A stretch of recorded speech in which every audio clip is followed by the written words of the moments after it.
was analytical, it was emphatic, it was very powerful. And since there wasn't the tradition and the imagery, nor the personal vision for him to create monumental art, his role became that of the wood chopper, who's chopping down all these things. I mean, he redid everybody, from Velázquez to Manet and so forth.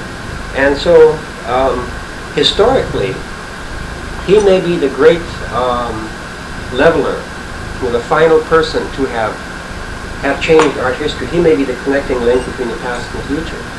But in terms of the work itself, has Picasso created anything that is the equivalent of Cézanne or the equivalent of Vermeer or Michelangelo or so forth?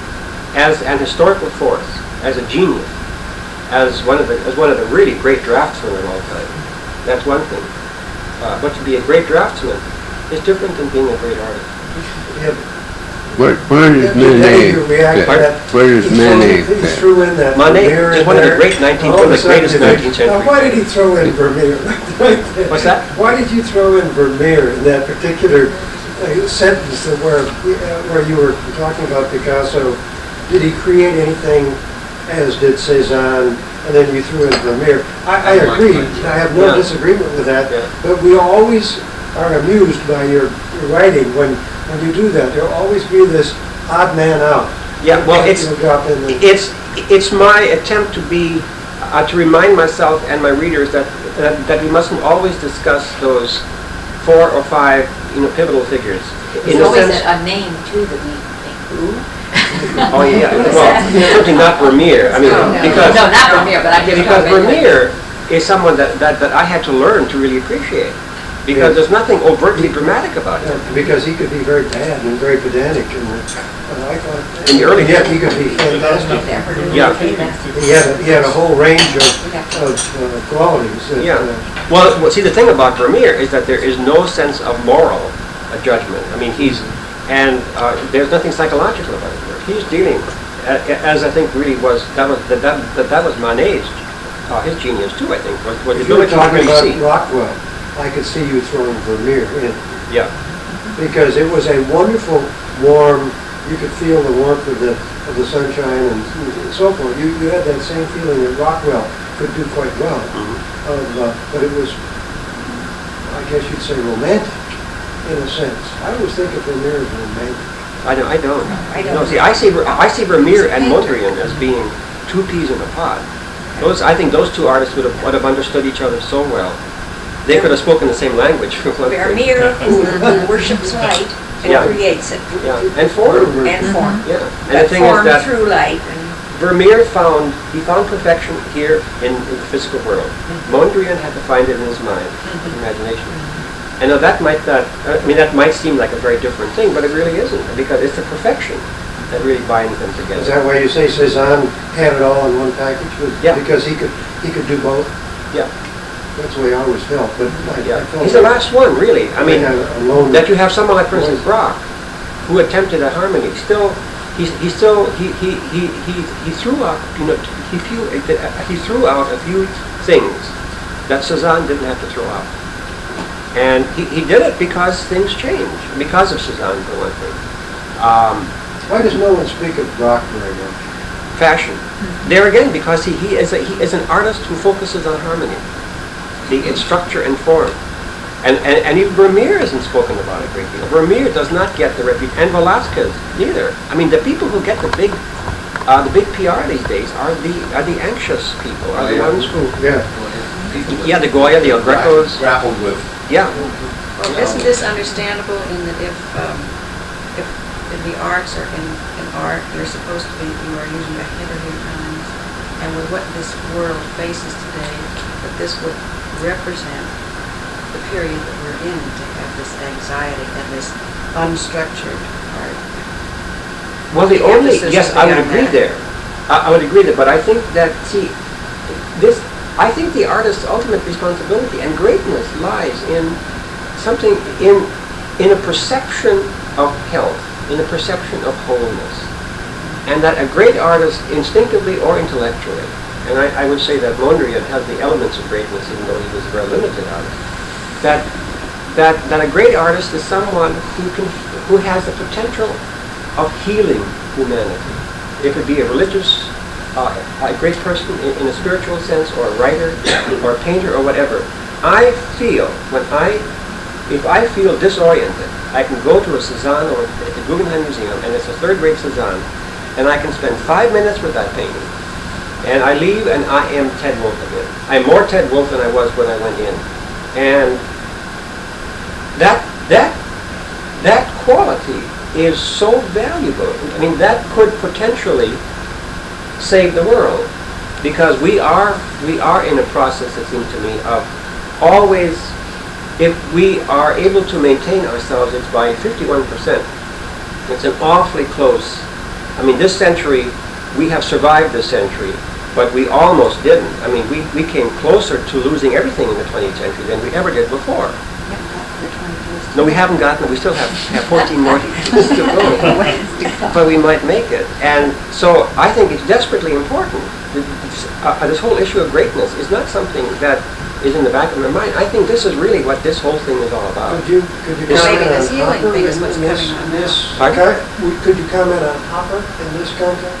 Hopper, I think, was really torn between two realities. He had personal anguish, and I think he was, that on a personal level, he was disengaged from society. I think he was a very alone person. You can see that in his painting. Yeah, and so psychologically, I think he felt lonely. On the other hand, his vision was holistic. That's what I was speaking of when you were talking about Cézanne and having it all in one package. Someone like Hopper strikes me as being someone who artistically could simplify to the point, or to pull it together. In all of the things we think of as being artistic characteristics. Yes, but aren't you aware of the fact that he's doing it? In other words, isn't the difference between Cézanne and Vermeer and Mondrian is that you don't ask these questions? Yeah, it's quite obvious. It's when with a man like, in other words, that you can respect a Hopper, but the thing is, the work itself still reveals the fact that you are aware of what he's doing. Yes. Because the work itself, I have yet to see a Hopper that can have that effect on me that the Cézanne can. See, there are a few Mondrian that can on a lower level, and Wyeth can occasionally too on an even lower level. But I have the same problem with Wyeth than I do with Hopper. Well, as I say, it's on a lower level. But with Hopper, I'm always aware, I'm always conscious of Hopper being two people, and that his art is the bridge between them. And I never feel as though he's able to really make one superimpose upon the other and become one. And you're always reading a Hopper. You know, you're always reading it. And if you forgive me, Hopper is a first-rate illustrator, I would say. For that. And as an illustrator, he was a third-rate illustrator. Yes, in that sense, yeah. Because ultimately, Norman Rockwell at his best, I think, I would not, if I had 20 of the best paintings of Americans of the century, I would not include a Hopper. But there are at least two Rockwells that I would include in that list of 20. Just as paintings, yeah. I'm talking about Yeah, art, this is painting. Paintings. Yeah. What do you what, speaking of, we've talked about this at the meeting a number of times, name a couple that you just feel like are really your favorite top paintings? In which one? Oh, in any category. Works of art? Is it painting? Works No, of art. thanks. Paintings. Talking about paintings, not Yeah, sculpture. probably the one painting I've seen that really, Forgiveness. I burned one of your magazines. not in an emotional sense. These are so old. I'm mortified. Oh, don't. Well, was the as Vermeer, pendants, you can which sign is the my supposed self-portrait of the artist in the catalog studio. for me. You see Vermeer from the back painted. I do it everywhere. That was in one of Wrong the salt time. mine exhibitions in Chicago, 1946 or 47. They are And so that old. painting really, I haven't Falling seen it apart. for 40 years, so I don't know if that's Then what you're gonna kill me. Now, I have not seen the Oh, Sistine look, I went Chapel, right down but I would this way. certainly, I think,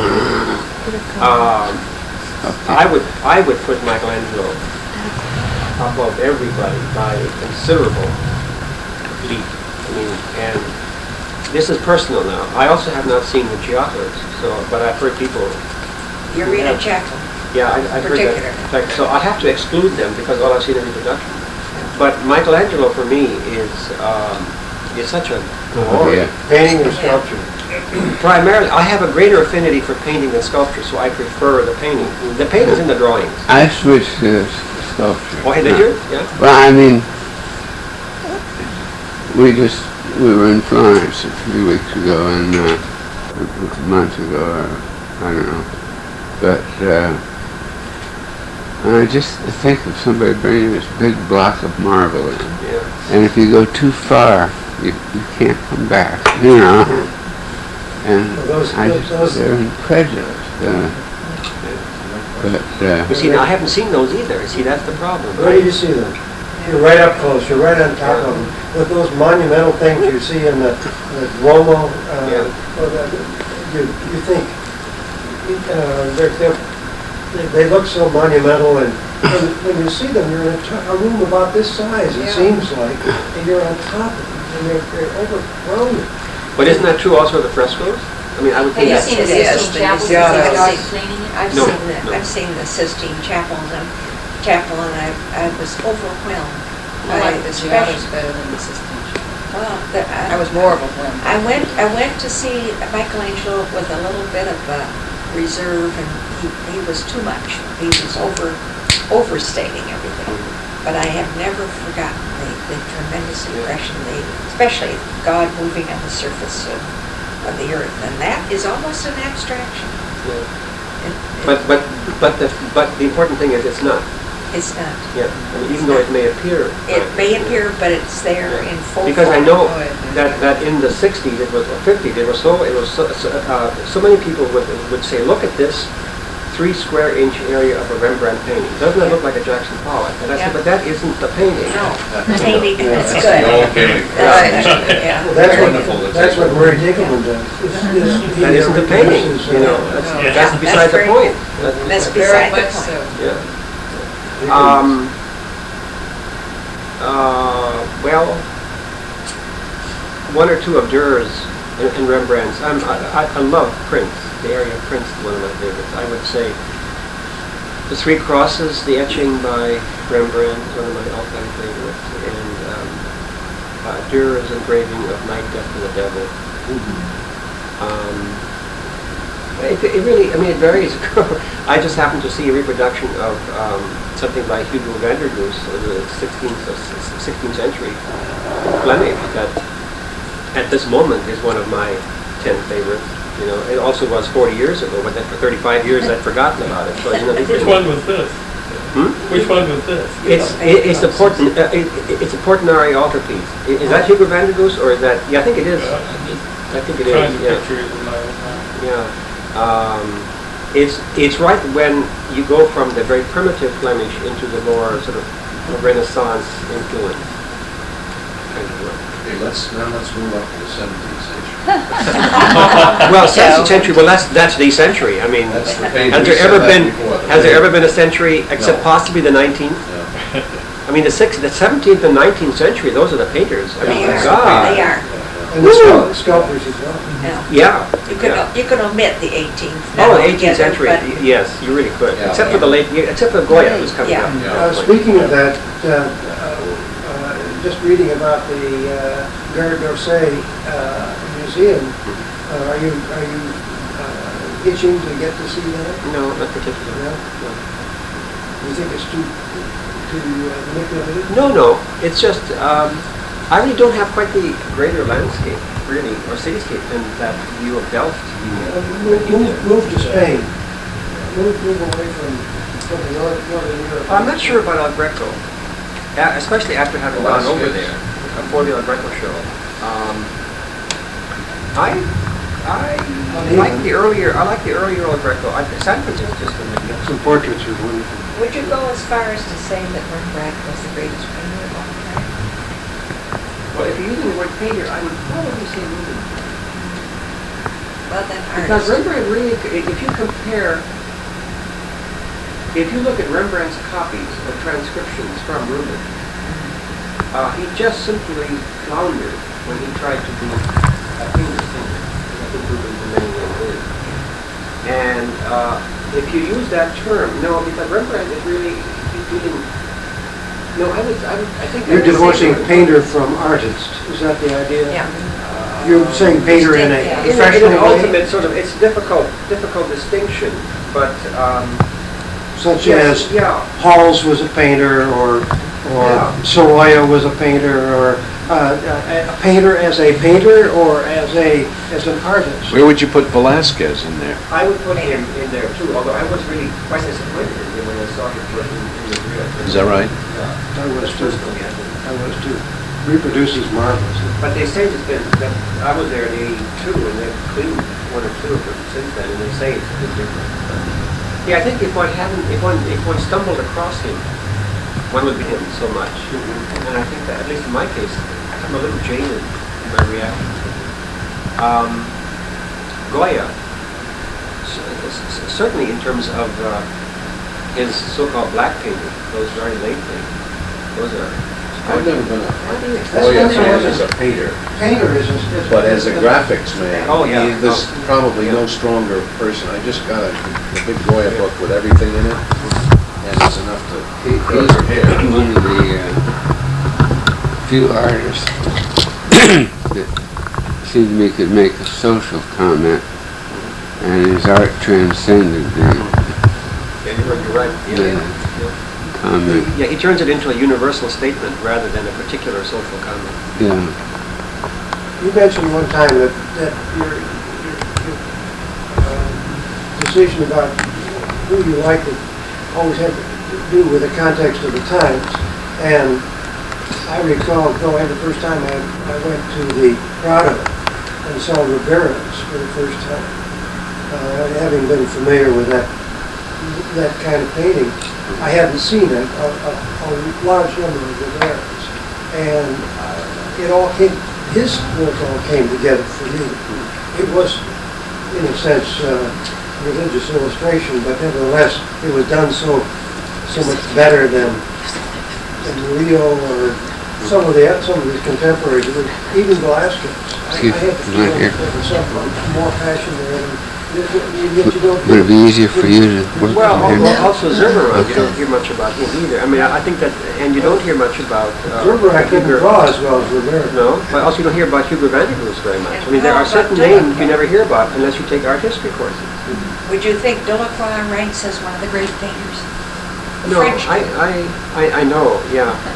No, there again, I mean, you have to I would have to see him within an historical context. And I think then he becomes one of the important painters. But that's a different, I mean, good is good, you know, and you just simply, Greatest. when it comes, Greatest else. yeah, when it comes down to, I mean, can you imagine, even though he had a system, being able to sustain the creative energy on the level that he had it, that Rubens had to do in order to create those I compositions? don't know. Most talent runs out after 5 minutes or an hour or 2 hours. Yeah. Rubens apparently could tap into it and stay there in the same way that, I mean, that we plug into electricity, into electricity. It's there. All he had to do was to say, no, I'm going to paint, plug in, and he's got this thing at full force. Yeah. I'm lucky if mine lasts more than 7 minutes. Right. We saw He's the his closest thing tricentenary. as far as I think of him in terms of not in the same context as Michelangelo, but when I look at the scope and the works of Michelangelo, all I see is inhuman energy, Yeah. creative energy, and in the same sense, not as high, but Rubens affects me the same way. It's inhuman. Yeah. It's not possible that a human being could have done this.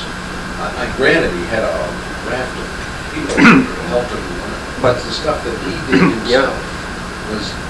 And it's on such a And he did a lot of high other things level. too. He was a diplomat. Yeah. He was, And he did the silly, the silly pageants that the kings Oh, wanted to yes, have, you know. yes. And I saw the tricentenary in Oh, Antwerp. And they made a huge carriage, a real carriage out of one of his drawings for a pageant. It was a ridiculous thing, really, to have done, and it was outside there. But as you said, you feel as if But you plugged into a volcanic. Well, you can see it in his drawing. I mean, that whatever he did, landscapes. I mean, he was an original landscape draftsman and painter. without ever giving it any thought, it seems to me. It's just that he just did it, and there it was. He's a bastard. I mean, I tell you, if I feel cocky, I look at Rubens. If I feel disoriented, I go to Cezanne. If I feel cocky and I think I've got something, I look at Rubens, and that yeah, because I could only create in 7-minute segments. Any painting of mine is a composite of 7-minute spurts of creative energy. Now, I don't know how long each of you can go on, but so for me, I'm trying to do two things. Either find a way to say everything I want to say in 7 minutes, which is the calligraphic approach, or the other is to find some way that I can combine 7-minute segments. So I'm doing both. The second, I'm working on very high totemic images, and I start at the top and work down. And they are little 7-minute segments, but there are thousands of 7-minute segments. It also, I discovered after I'd done 3 or 4, is like a zipper, because I feel like I'm two people, and as I work on this thing, I very, very gradually sort of artificially close myself, and I become temporarily one person. But the ultimate reason I'm doing it is because I want to find some way that I can create a legitimate image that is a composite of short segments of talent. And I tried it horizontally, and it doesn't work. Vertically, somehow, it works. So I wonder how much of the 20th century, how many styles in this century were created as ways of compensating for certain inabilities, certain problems. I also happen to have a color problem. I am color deficient, which I hate to admit, except this is a friendly audience. We won't tell anybody. And so I had to spend 20 years of my life learning how to compensate for the fact that I couldn't really tell that well what was red and what was green. I mean, I had to ask my wife. And, I said, does this, I still do You say you're really, this is not just on the scale of 1 to 10, are you colorblind or? I'm color deficient, about 30% red-green. But I have learned to compensate for it. So I do not see what you see, but I see a kind of a corrected version in terms of myself. So it was very important for me that my 1976 show, the overriding comment I had was what a wonderful colorist I was. That was for me a great personal triumph. People said that. Little did they know how much of that was Colette, what is this red or green? Like Bernie Fuchs painting in the dark with his numbered paints. Well, this is Murray Tinkelman's colorblind. Yeah. Yeah. I don't think it's that uncommon. In And- fact, there are quite a few artists today. I just talked to, who's not an artist, this Murray used to do those incredibly brilliantly Red and colored orange and and all this hot stuff. colored No, paintings. he never knew, did he? Yeah, he did somehow. I don't know who it was I who learned was in the standing there Army, telling him. and then I'd forgotten about it when I went back to art school.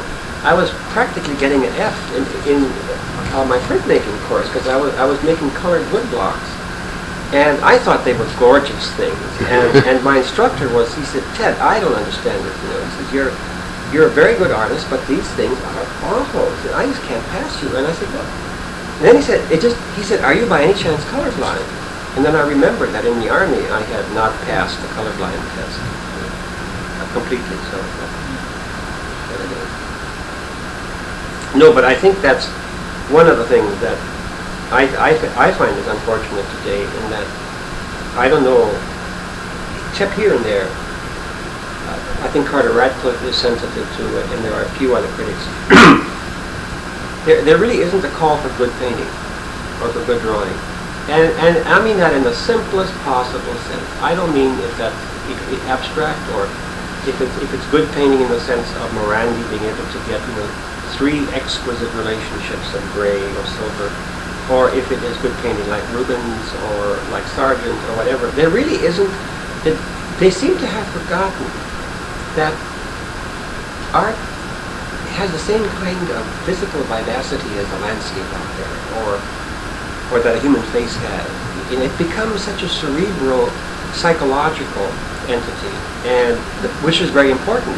But painting also, or and drawing and printmaking, there's that other element, and it surprises me that there are people who are just simply good painters and good draftsmen, and they are not getting the recognition that they deserve because they are good on an equal level with other people being innovative. And it seems to me that that is as important as to be innovative. Because to be innovative, what does that mean? I mean, it's important, but no more important than being good. Something about judging that show down in Florida about the young painter. Oh yeah, I have, for the last 4 or 5 years, I have sat in on the jurying of the National Academy Annual, which is very interesting. And I think 3 years ago, or either 2 or 3 years ago,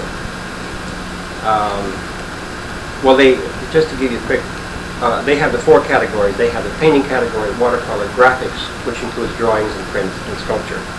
And then each of the categories has a separate jury panel.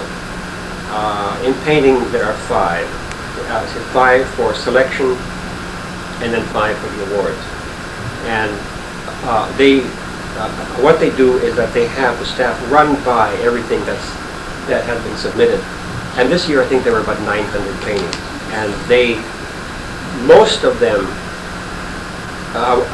were kept in the maybe category. Let's look at these some more.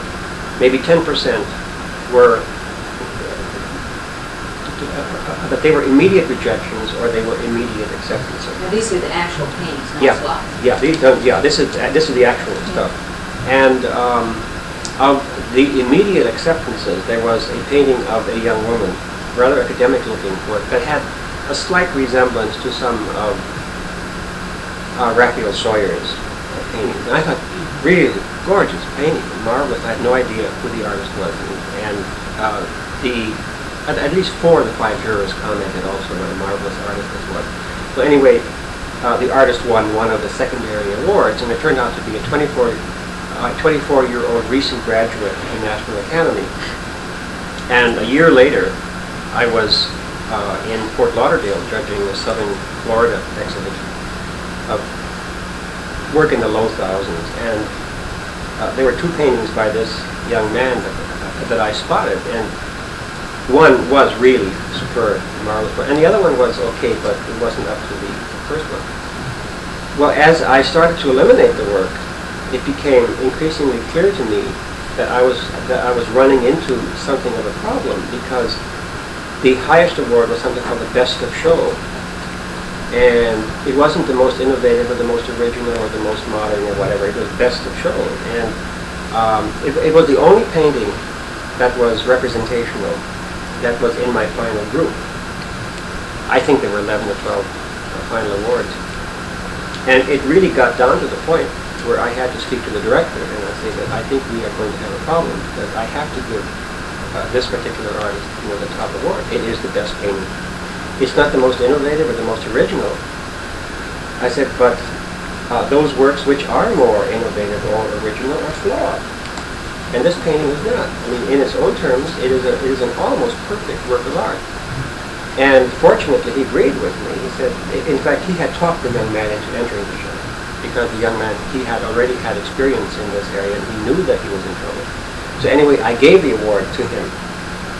And within 2, 3, or 4 weeks, I received the reviews from all of the Florida critics, and every one of them, after saying how nice it was, that I was down and how open-minded and generous and so on, they all of them thought, how could any significant critic in the 1980s, give a major award to a work of art that looks as though it was painted in the 1930s? And they went on in like 3 or 4 paragraphs, and really angry about this thing. And they never addressed the issue of whether this was the best painting or not. It simply was. I mean, his painting was a whole category above everything else in that show. What is his name? I forgot his name. The name what? The name just went. I have it on file. Ted, who did he study with at the National Academy? Harvey Dinnerstein. I thought so. Yeah. But he broke away from his... Because he's the major. Yeah. But he's a superb artist. Now, I don't know where he's going to take this. I mean, he has to do something with it. But there are any number of younger artists, and quite a few of them are now involved with a new gallery called Schmidt-Bingham, which has opened over the last year, which is basically a representational gallery, and she really, I think, she is going to be successful, I think, but she's also serving a very valuable function as sort of a counter gallery, introducing some of the younger artists, and she's giving them a chance to make that transition from being an academic student to a creative You artist. just used a word and it was going through my head. It gives new meaning to the word counterculture. Yeah, it does. It reverses it, doesn't it? Yeah. That's how artist choice was for a Yes. while. It was. It still is to a certain extent. Yeah. I took a course from Dinner with Casey at the National Academy a few years back, and there were 2 or 3 people working in his class that, having watched and looked at sculpture for many, many years, and not having worked at it at that time, I was bowled over by some people I saw there that were better than things I was seeing working in his class. They were seemingly better than, at least to my eyes, than things I was seeing in galleries. And he's I guess, I'm not going to ask you to comment on that kind of sculpture, but he's a good teacher and a Well, interesting guy. he wins the National Academy Awards almost every year. Does he? Yeah. It is. I mean, I find the National Academy. I've been to practically every one of its exhibitions since 1956. In fact, I have a special Are you a plaque. member? No. I have a little citation from them thanking me for my interest, because I guess there again, nobody else seems interested in that. Except recently, been more interested in it. They took on a new director. Yeah, John about Dawson. 4 or 5 years ago. Yeah. He's about 7 or 8 years ago. Yeah. He's married. He's married to the woman who runs the Spanish Institute. Yes. So between the two of them, and she in turn is the queen, is a first cousin of the King of Spain, which is an interesting thing. But John Dopkin, I think, has really done a Yes. tremendous Yeah. job. I couldn't think of that. He's marvelous. But there is nothing so depressing as to go through the sculpture entrance in the National Academy. Right. It is pathetic. It's terrible. And if you think that what is accepted is bad, you should see what's rejected. It's kind of like the Salmagundi film. Yeah. Oh, it is awful. I mean, you have to really work hard to be that bad. As I think I said when I was here the last time, that someone like Paul Jenkins.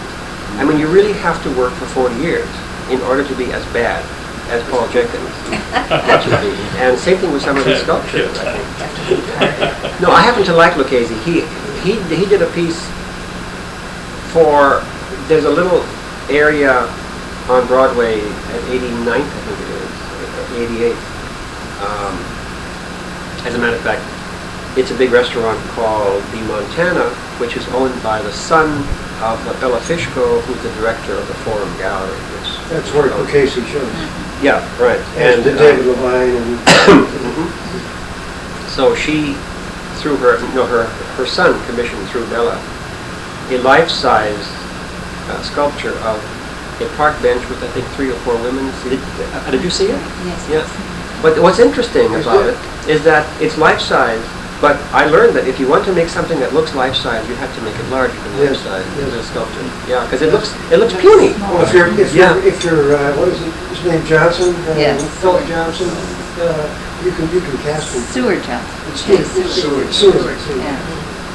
You can cast him from the actual person. Yeah. Well, you have with There's a piece- George Segal, yeah. There's a piece, a sculpture piece on 87th in Lexington or something like that. It's up in that area someplace. It's in a courtyard of a corner building. And I think it's a young person and older, I think it's 3 women. Oh, you Mexican. Yeah, that's 79. Yes. Between Zuniga? Park and Madison. Is it Zuniga? Is it what? Zuniga? Yeah. No, yes it is. Oh, yeah. Yes, it is. Yeah. I walked by that and I absolutely stopped dead in my tracks, and I particularly fond of all of his work, Yeah. because it seems to follow a pattern, but all of a sudden, I saw Yeah, it's a something perfect that, piece for from a it. street point of view, Yeah. just absolutely stopped me dead still. Well, they had a Henry Moore there for a long time. Did they? Yeah, and not a very good Henry Moore. And I never could. I said, my God, that's got to be I don't know if that's a good $400,000. piece of work or not, Yeah. but when I saw it, it may have been the fact that it surprised me or something. When I stared No, at it's just a very for effective piece a of long work. I think. time. Yeah, no, his dealer is right around the corner. Oh, is it? On Is that the 79th, reason it's the there? corner. Mhm.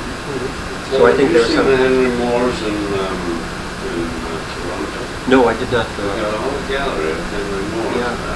Apparently came about because he was, they were installing one of his things outside the city hall or something in Toronto, and in conversation he said, I don't know what to do, I've got all these original plastic cars, I don't know what to do with them, I can't keep them all. And somebody's quick enough to say, well, if we build a gallery, we'll store them for you, and it was a deal. And there's about 30 That's at least, fantastic.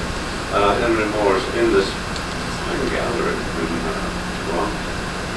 Well, you recognize the Erdley, you must be the only person, or one of the few people. Who's ever come here and who would- recognized? Well, certainly whoever's come here, but who would even know Erdley in this country? John Erdley, you I think said- there are three of us. I think there's one person in Seattle, and it's just a fluke. Yes, yes. I'm very fond of her painting. I know of Erdley, I will admit, because for a year and a half, one of the highest officials of the Christian Science Church was Scottish, Robert Miller. No, not Robert Miller, something else Miller. And he was very friendly with Henrietta Buckmaster, who was the editor of the Home Forum at that time. And he wanted to know why I didn't do more pieces on the art of other countries. And so the next time I went up there, Henrietta suggested I stop up and see their collection. And they have quite a few Erdlings. And a woman, Scottish artist, forget her name. She Red, does. red, Redadder? Yes, Redadder. yes. Yeah. Mhm. Blackadder. Blackadder, Yeah. Blackadder. Like she was in New York. She's had 2 shows in New York, and they have not done too well. But so anyway, I was very taken with the works of Erdley in particular. So Did he you gave me like 2 her? books. Did you like her children? Yes, I liked the whole thing. So I have that small book that Yes, came out I've got on that. his work.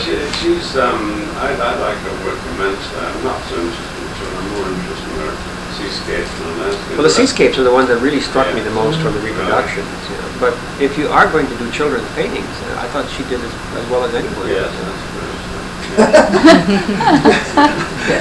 Well, did I say the wrong thing?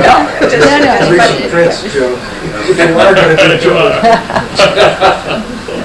You if you do them either as Joe Bowler does them, I've gotten myself into a spot.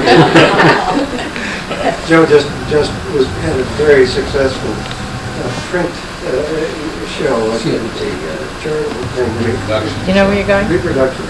Yes, I think. You do.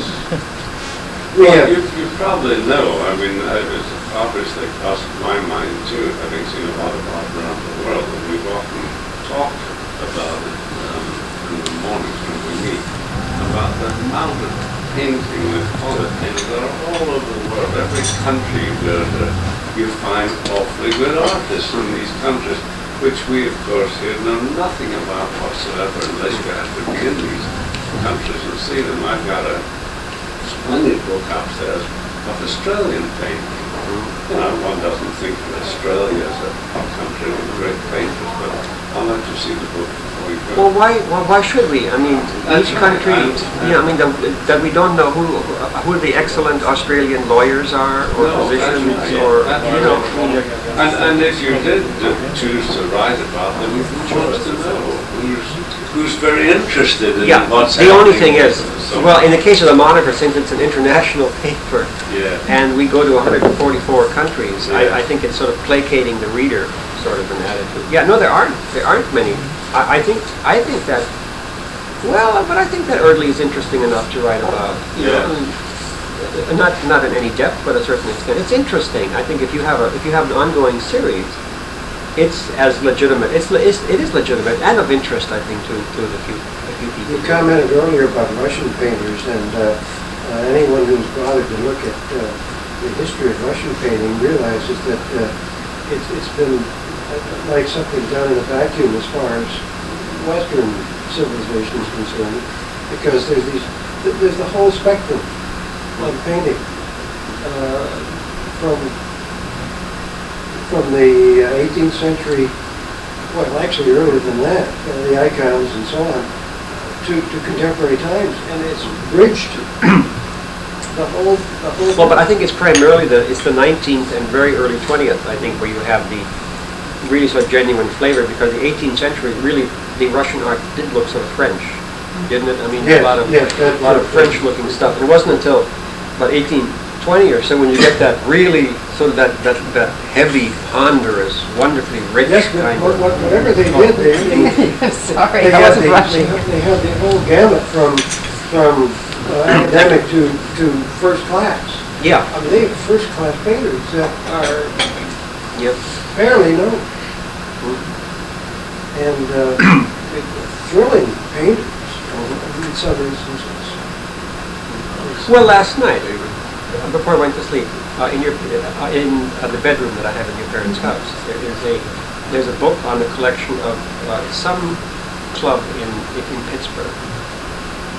Oh, the Duquesne Club. Yes, yeah, this collection. And I was looking through it, and I was just delighting in quite a few of those hardly known or even totally unknown 19th century painters, each of whom has done at least one picture that has something very exciting about it. I mean, a beautiful nose, or you know, the way the sky hits the water. I mean, that there's some lovely things in there by people that many of whom I'd never heard of. There's almost every month a book that's out on American Impressionism. Yeah. And there's always something in there that just astounds you. What's hanging around out there in the movies. There's a Picasso book coming out every month. Yeah, like every 3 hours. I mean, it's